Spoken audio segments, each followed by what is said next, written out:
자, 그러면 헤로도토스는 어떤 이야기를 썼을까요? 바로 그 그리스인들과 페르시아 사이의 전쟁 이야기를 썼습니다.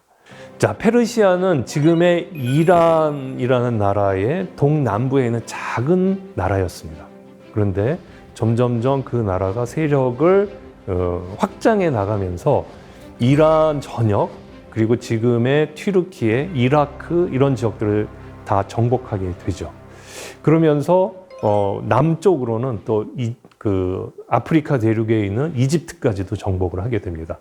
그러면서 엄청난 규모의 제국으로, 거의 제국이라고 말할 수 있는 규모의 왕국으로 발전하게 되죠.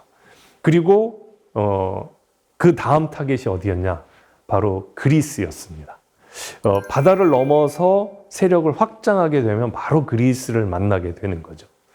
그러니까 그리스로서는 페르시아와 피할 수 없는 전쟁을 하게 된 겁니다.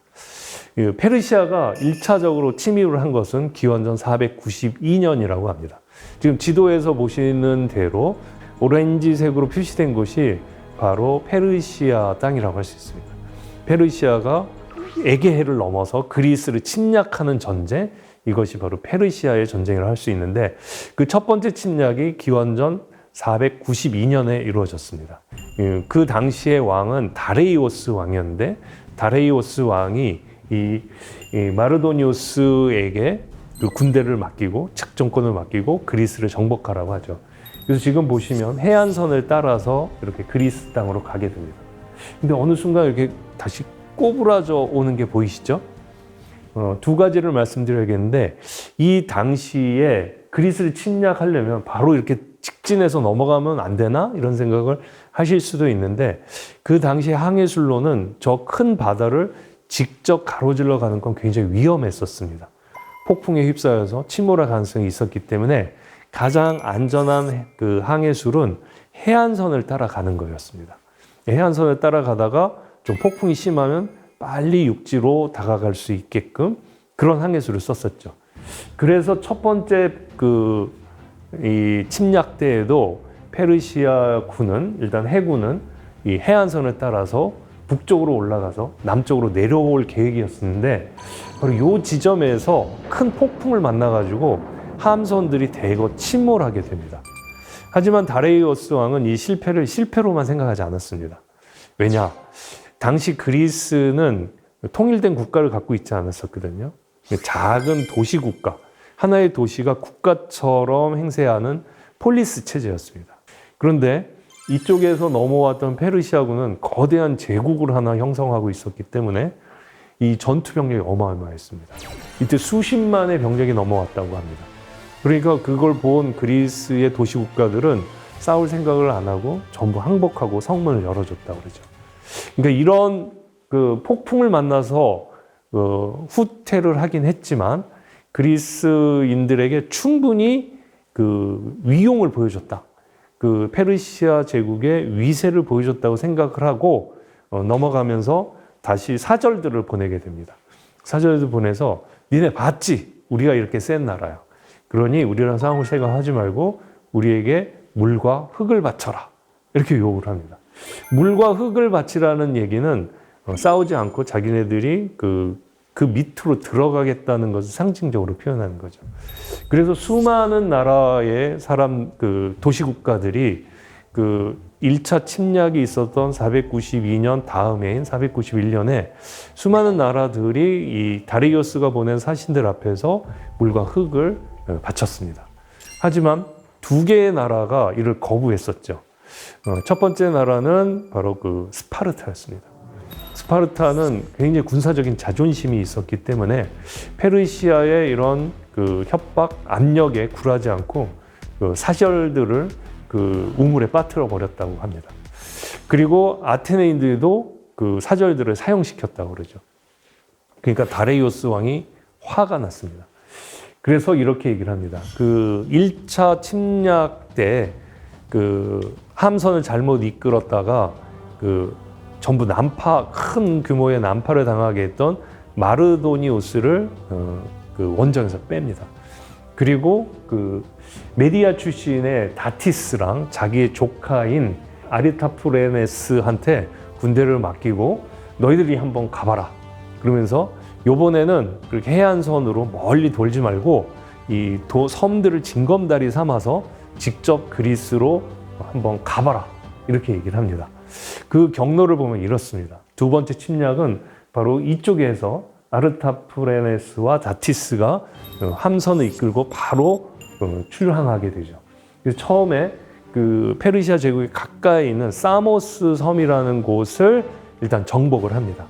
그리고 중간중간에 있는 배들을 징검다리 삼아서 넘어가가지고 여기에 있는 낙소스라고 하는 큰 섬을 또한 정복하게 되죠. 그리고 낙소스 섬 위에 그 델로스 섬이라고 아주 중요한 섬이 있는데 그 델로스 섬도 정복을 합니다. 아주 그 거침이 없이 역시 2차 침략 때에도 행진이 그 배를 통한 행진이 이루어지고 있었죠. 그리고 에레트리아라고 하는 도시국가를 정복하게 됩니다. 그리고 마침내 사신들을 사용시켰던 아테네로 향하게 되죠. 아테네에서 맞붙게 되는데 아테네에서 직접 맞붙은 건 아니고 배를 타고 왔기 때문에 아테네 가까이 있는 동쪽의 그 항구 도시라고 할 수 있는 마라톤에 그 페르시아군이 상륙하게 되죠. 페르시아 군의 규모는 수십만이었다고 합니다. 반면에 이들과 싸우게 될 아테네인들은 10,000명이 조금 넘었다고 그러죠. 이들과 그 마라톤 전투를 치르게 되는데 여기서 밀티아데스라고 하는 아테네의 탁월한 장군이 아주 기발한 전략을 써서 그 페르시아 군의 승리를 거두게 됩니다. 지금 이 장면이 바로 그 마라톤 전투가 벌어졌던 마라톤 평원인데요. 바로 이곳에서 마라톤 전투가 벌어졌고 여기서 밀티아데스의 활약을 헤로도투스가 아주 상세하게 그려놓게 됩니다. 그리고 이렇게 해서 그 마라톤 전투에서 패한 그 페르시아군은 또 다시 물러나게 되죠. 그리고 10년 동안 절치부심하게 됩니다.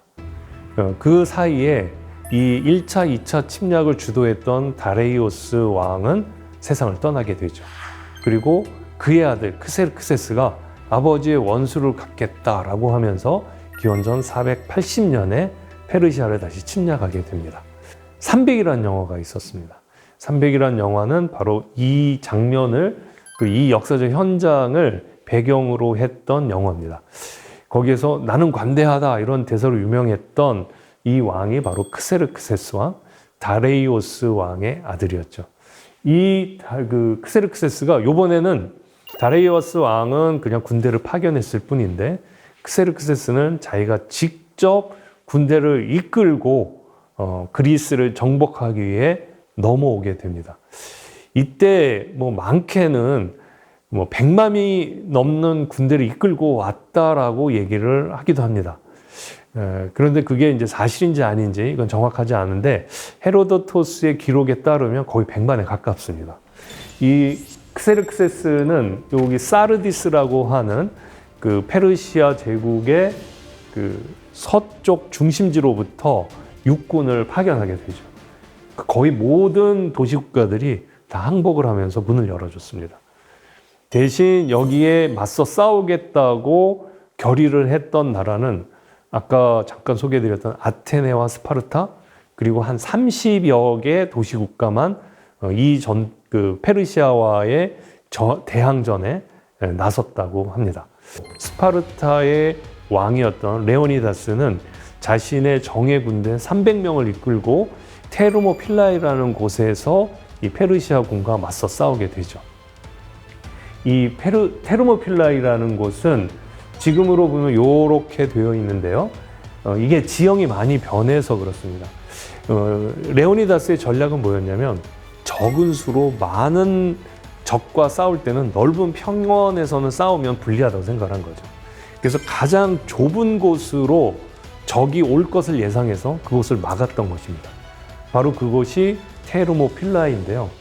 지금 이 사진을 보면 이곳이 테르모필라이라고 알려져 있는 곳인데 지금 보면 여기 넓은 평원이죠.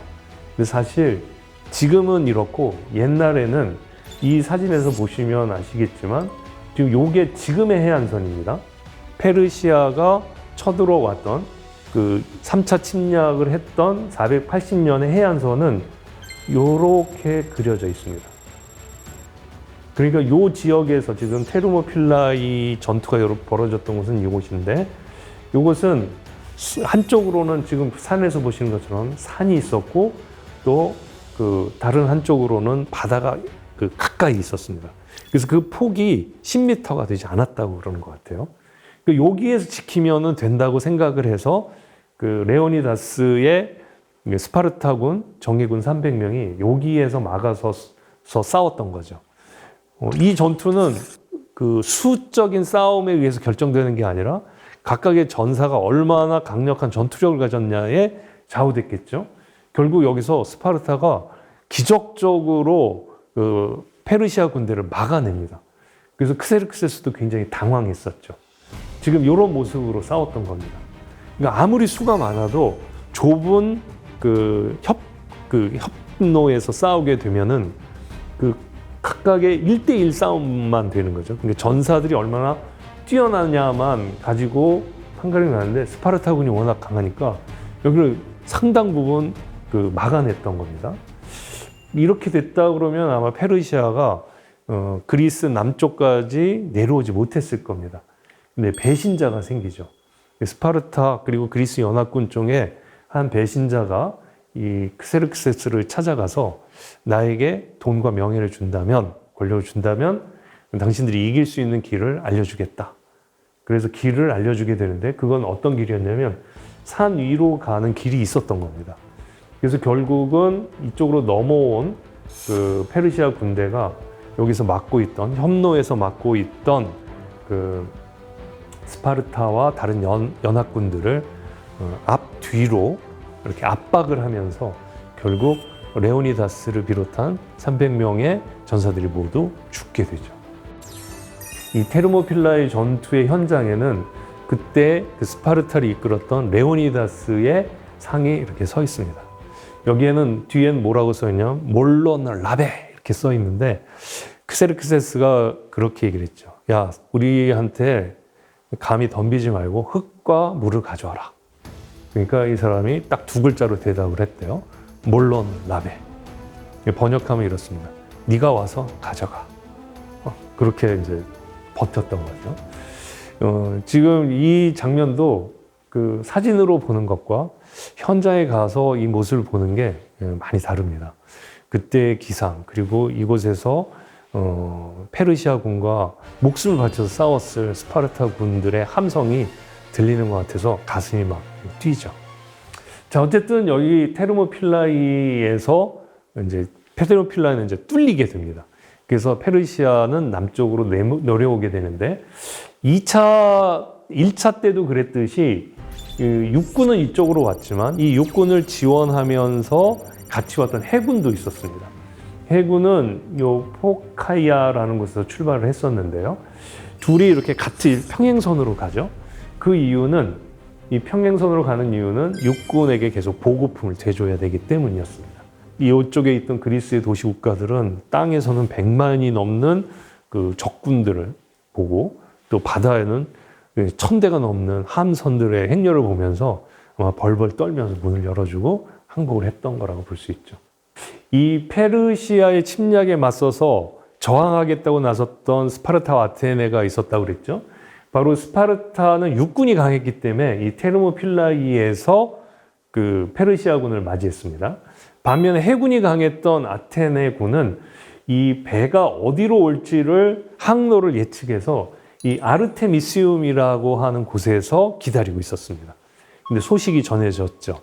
그 테르모필라이에서 스파르타군이 전멸했다는 소식을 듣게 됩니다.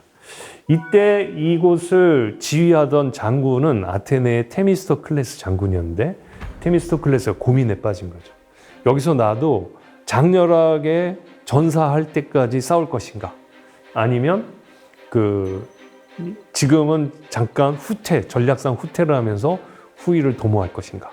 이렇게 생각하다가 여기서 만약 해군마저 무너진다면 그리스는 완전히 페르시아에게 정복을 당할 것이다.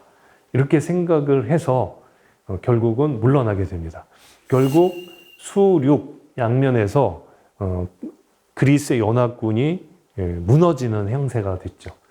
그리고 함대는 계속 그 남쪽으로 와서 결국 아테네를 노리게 되고, 지금 여기에서도 테르모필라의 이후에 육군들도 아테네로 내려오게 됩니다.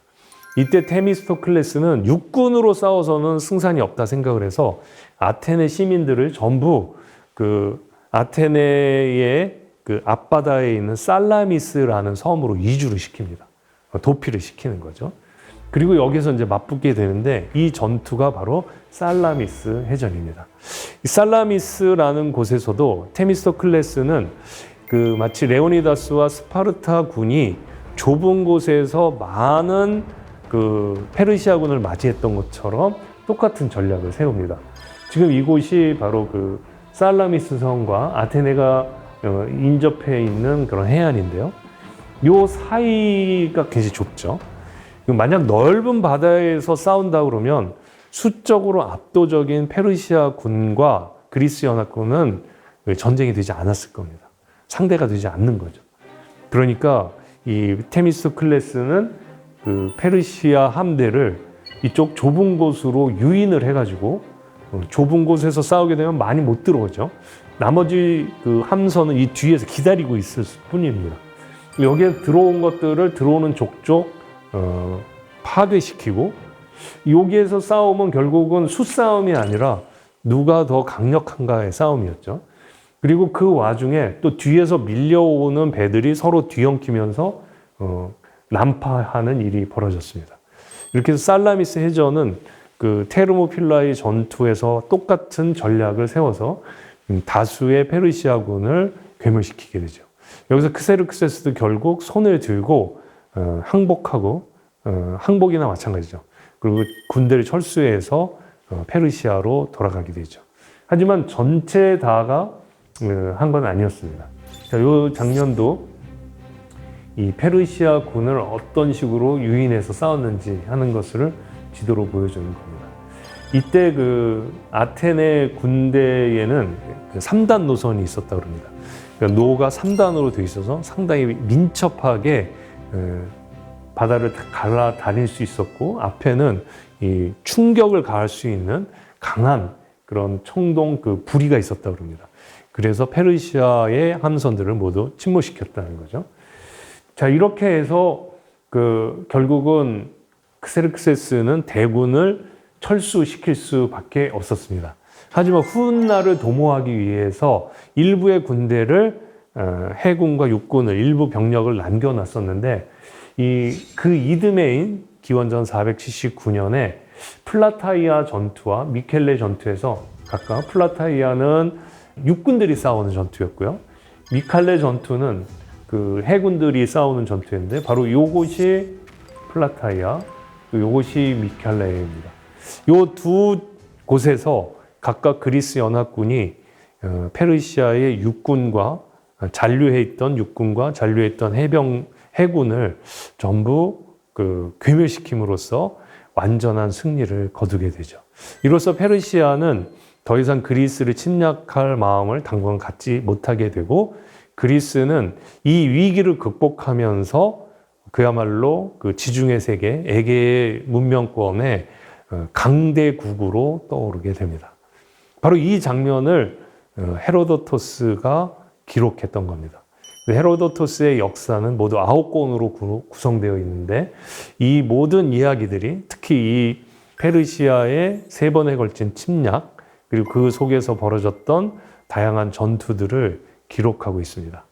그 기록은 단순히 그 다른 사람들의 기록이나 또는 어떤 자신의 추론을 통해서 쓴 게 아니라 직접 자기가 현장을 답사하고 찾아가면서 썼던 겁니다. 헤로도토스가 썼던 내용이 어떤 것인지, 그리고 여행의 의미, 그리고 그랜드 투어에 대한 간략한 소개를 해드렸습니다. 이 내용을 쓰기 위해서 헤로도토스가 어떤 곳을 찾아다녔고 얼마나 먼 거리를 여행했는지 거기를 하나하나 짚어보고 그 중에 의미 있는 장소를 좀 더 얘기해 보도록 하겠습니다.